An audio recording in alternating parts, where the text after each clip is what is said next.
নীরব মরুভূমির বুকে যখন সূর্য ধীরে ধীরে ডুবে যাচ্ছিল, তখন এক মানুষ ছাগলের পাল নিয়ে হাঁটছিল একা একা। তার পরনে ছেঁড়া পোশাক, হাতে লাঠি, কিন্তু তার হৃদয় ছিল অদ্ভুত এক শান্তিতে ভরা। দুনিয়ার কিছুই সে চাইত না, ধন সম্পদ নয়, সম্মান নয়। তার জীবনে ছিল মাত্র দুটি দোয়া। প্রতিদিন সে আল্লাহ রব্বুল আলামিনের কাছে কাঁপা কণ্ঠে বলতো, হে আল্লাহ, আমার দুটি চাওয়া তুমি কবুল করো। একদিন যেন আমি খলিফা ওমরকে নিজের চোখে খুব কাছ থেকে দেখতে পারি, আর মৃত্যুর পর যেন তুমি আমাকে জান্নাত দাও। এই দুইটি ছাড়া আমার জীবনে আর কিছুই প্রয়োজন নেই। হযরত ওমর রাদিয়াল্লাহু তাআলা আনহুর প্রতি এই রাখালের ভালোবাসা ছিল গভীর ও নিঃস্বার্থ। শুধু তাকে এক নজর দেখার আশায় সে বহুবার মরুভূমি পেরিয়ে মদিনায় এসেছে, কিন্তু প্রতিবারই ভাগ্য তাকে ফিরিয়ে দিয়েছে খালি হাতে। কখনো ভিড়ের কারণে, কখনো সাহসের অভাবে সে কখনোই খলিফার সামনে পৌঁছাতে পারেনি।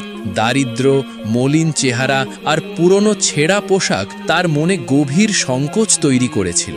মসজিদে নববীতে দাঁড়িয়ে বড় বড় সাহাবীদের দিকে তাকিয়ে সে মনে মনে ভাবত, আমি তো শুধু একজন গরিব রাখাল, আমি কি তাদের সামনে দাঁড়ানোর যোগ্য? এই ভাবনাতেই সে প্রতিবার মসজিদের ভেতরে না গিয়ে বারান্দায় নামাজ আদায় করত এবং নিঃশব্দে ফিরে যেত মরুভূমিতে। অন্যদিকে হযরত ওমর রাদিয়াল্লাহু তাআলা আনহু ছিলেন আমিরুল মুমিনিন, খলিফাতুল মুসলিমিন। তার শাসনামলে ইসলামের ন্যায় বিচার ছড়িয়ে পড়েছিল অর্ধেক পৃথিবীতে। সেই সময়কাল মুসলিমদের জন্য ছিল এক স্বর্ণালী যুগ। কিন্তু এত বড় শাসক হয়েও তিনি রাজপ্রাসাদের দেয়ালে বন্দী ছিলেন না। প্রজাদের কষ্ট নিজের চোখে দেখার জন্য তিনি প্রায়ই ছদ্মবেশ ধারণ করতেন, কখনো রাতের আধালে, কখনো দিনের আলোতে। মদিনার অলিগলি ও মরুভূমিতে ঘুরে বেড়াতেন এক সাধারণ মানুষের মতো। ঠিক এমনই একদিন নিজের পরিচয় গোপন করে হযরত ওমর রাদিয়াল্লাহু তাআলা আনহু সেই বিস্তীর্ণ মরুভূমির পথে পা বাড়ালেন।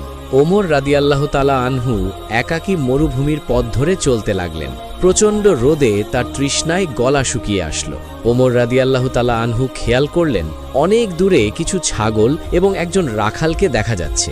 হযরত ওমর রাদিয়াল্লাহু তাআলা আনহু দ্রুত বেগে সেই রাখালের নিকট আসলেন এবং তাকে সালাম দিয়ে বললেন, ভাই, আমি প্রচণ্ড তৃষ্ণার্থ এবং ক্ষুধার্ত, আমাকে এক পেয়ালা ছাগলের দুধ দিয়ে সাহায্য করো। ওই রাখাল যেহেতু এর আগে কখনো হযরত ওমরকে দেখেনি, তাই সে ওমর রাদিয়াল্লাহু তাআলা আনহুকে চিনতেই পারল না। রাখাল তখন বলল, আপনি কে? হযরত ওমর রাদিয়াল্লাহু তাআলা আনহু বললেন, আমি একজন মুসলমান পথিক। রাখাল বলল, আপনি কি সত্যিই আসল মুসলমান নাকি ভণ্ড মুসলমান? ওমর রাদিয়াল্লাহু তাআলা আনহু বললেন, মুসলমান আবার ভণ্ড হয় কিভাবে?